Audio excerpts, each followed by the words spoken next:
Hey everyone, welcome to another episode of The Great Reset. My name is Robert Brill and I'm the Chief Executive Officer of brillmedia.co. And on this channel, for The Great Reset, I've resolved over this year to share ideas and concepts and things that I think are interesting to me. It's part of this greater, it's very meta in some respect. I think the Great Reset is a chance for us to reinvent ourselves, to recreate who we are, to make the world a better place, to create a world that is more fair and more ideal, and maybe it won't be perfect, but at least we can right some of the wrongs and do good for our fellow human beings. Secondly, it's also a way for me to reset how we market our business. We're a marketing and advertising firm, and YouTube is a really important channel to reach people. And so for a while, I was talking about marketing and advertising practices and principles and things like programmatic and contextual targeting. But what we're doing now is really talking about kind of like top line macro things every so often when the idea might hit me. And today I had a really good conversation with a friend, a partner, someone who I have a great deal of respect for. And I brought up this idea, this quote from Elon Musk that I'll find. And Elon Musk has this great quote that really resonates with me. It's like eating glass and staring into the abyss. So it's if you go into it expecting this, it's going to be just fun, you will be disappointed. It's not. And I believe this quote came from Elon Musk at a time when he was a few days away from Tesla going under, not having payroll, needing loans, working on a big deal and waiting for that big deal to come in. And it wasn't coming in. Things were being pushed back, and it was the end of the year, and he didn't know how he was going to make some massive number of worth of payroll, like millions of dollars or tens of $1 million worth of payroll. And that's the staring into the abyss part. But the part that was really specific about our conversation was chewing glass. Chewing glass never ends. And he says, after a while, you stop staring into the abyss. And to me, this means you might resolve some of the existential threats you might have for the business.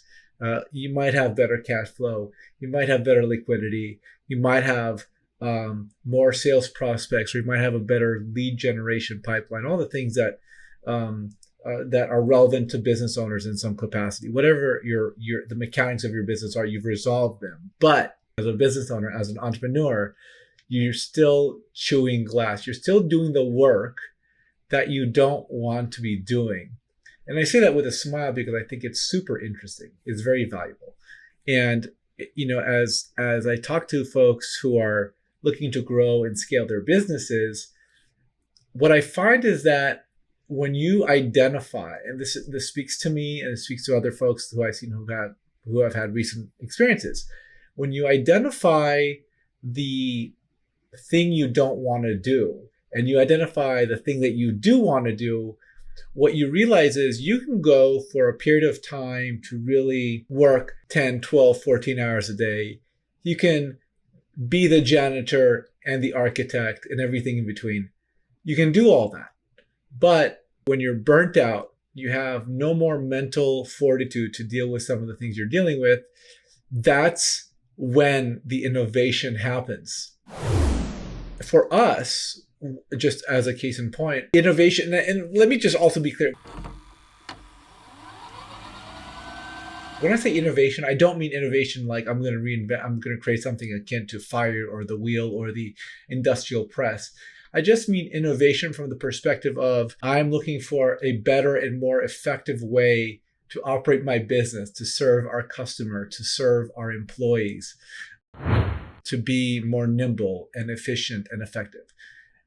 The innovation for us came when I realized we need to hire an accounting firm, a bookkeeper, folks who are thinking about our taxes, folks who are thinking about our invoicing, who have the technical expertise to make that happen effectively.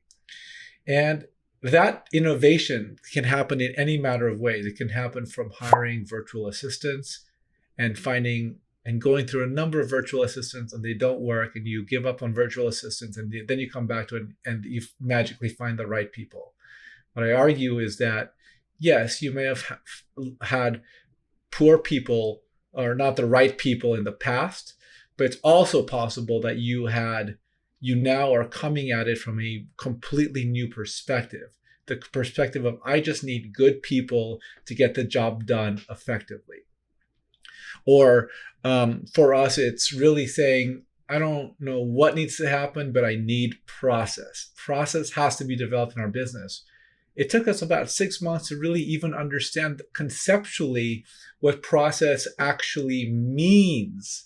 And then it became another few months until I could find the right person to do that. And even at that point, I didn't even realize the the massive impact having process would have on our business. I think it's a good rule of thumb, at least for me and for a lot of entrepreneurs. It's a good rule of thumb when you're feeling the pressure, when you're feeling the friction, that's the moment that you're growing. That's the moment that you're learning. And that's the moment that you're going to create the innovation, and you're going to create the calluses, and you're going to create the muscle that will give you, and has given us, the power, the strength, the fortitude, the knowledge, the lessons learned to be effective in the future and not to fall into the same traps. So I like that the glass chewing never ends.